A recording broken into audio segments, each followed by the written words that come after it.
Hey, it's Justin Popovich here. Today I wanted to do something a little bit different. I'm actually going to give you a demo from my computer screen here of a mind map that I think you might want to try out. And the idea behind this mind map, let me actually go over to it. I'm using an application called FreeMind. So this is just one of many different mind mapping tools you might want to try out. If you're on an iPad or a different devices out there, they all have cool little mind mapping tools you can download. So whatever works for you, do it. But here's what this is actually personal development or motivational related, because what I'm going to suggest you do is make a mind map of your own skills. So you're going to see here, I'm actually going to do one on the fly and kind of just give you a quick example. It won't be a true breakout of a whole mind map for me, but it's a skills mind map. So I'm going to call it my personal skills map. And the idea here is you want to go, maybe head over to Google actually and pull up a timer. Just do a search for some kind of timer and set a timer to buzz or warn you when 15 or 20 minutes is up. Just pick one of those shorter time frames. Don't do this for too long.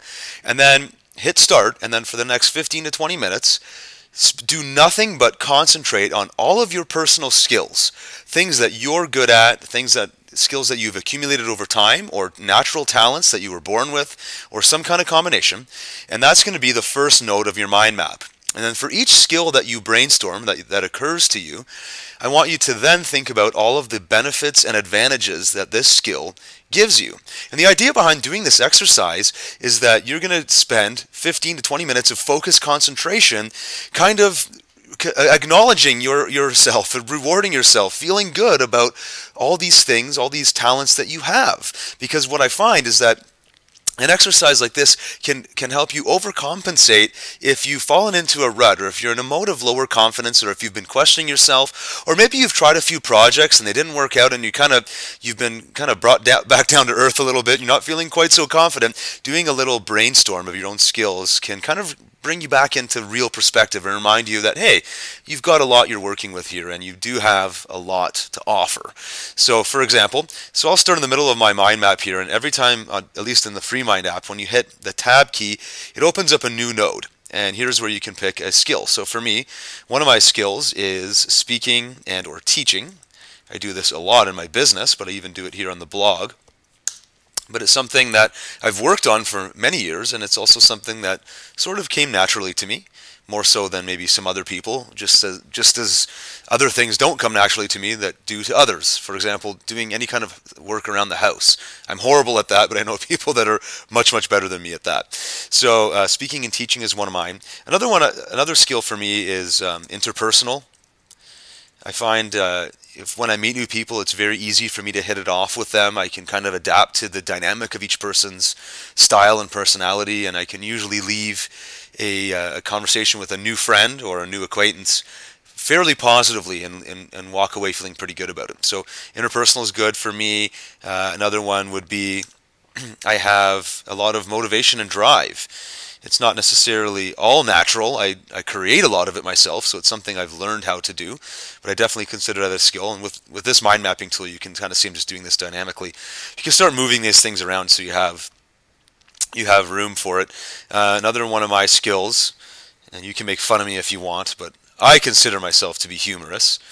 And I'm even typing it using the American spelling, because I think there are more Americans reading this than Canadians. If you were a Canadian, you'd do it with you do H-U-M-O-U-R. Same with the UK, but in the States it's O-R. Okay, so there's a few there.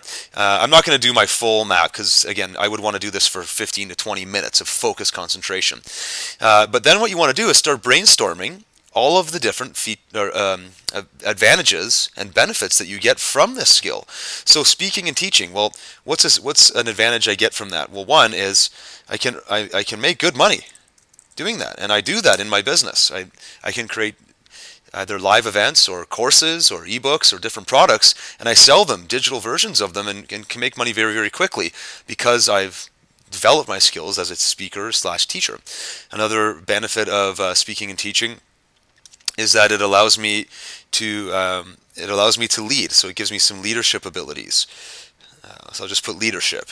But when I have, for example, when I have new staff that join me to work for my company or outsourcers, because I'm able to, I might even want to have another note here for communication, but we'll stretch this a bit here. Because I'm able to speak, teach, communicate my ideas well, I find that my leadership skills kind of develop nicely for me, and I'm able to get my staff and my team to work well together with me, and we get a lot of results when we work together. So let's move down, and I would do as many of these as possible. So another one would be motivation and drive. Well, what's an advantage or benefit of having lots of motivation and drive is that I have a high degree of productivity. So I don't waste a lot of time. I'm very motivated, so I set a lot of goals, and most of my days are spent in pure work mode. I don't really sit around, browsing Facebook all that often. I'm motivated, I'm driven, so I have a lot on my plate, but that makes me feel good, and being driven sort of makes me reproductive. Another advantage of that is I have a lot of energy. So high energy. I don't require a lot of sleep, which is nice. I try to get a decent amount, but it's not like I need to get 8 or 9 hours a night or I'm just destroyed. I'm very motivated, so 4 or 5 hours, if I've got a lot on the go, is more than enough. Now, we can argue later on if that's healthy or not, but just go along with this with me. So there's, I can keep brainstorming what advantages I get from being a motivated and driven individual. Humor. What's some benefits I get from being humorous? Well, kind of ties together with interpersonal, but because of my humor, I'm able to bond with people.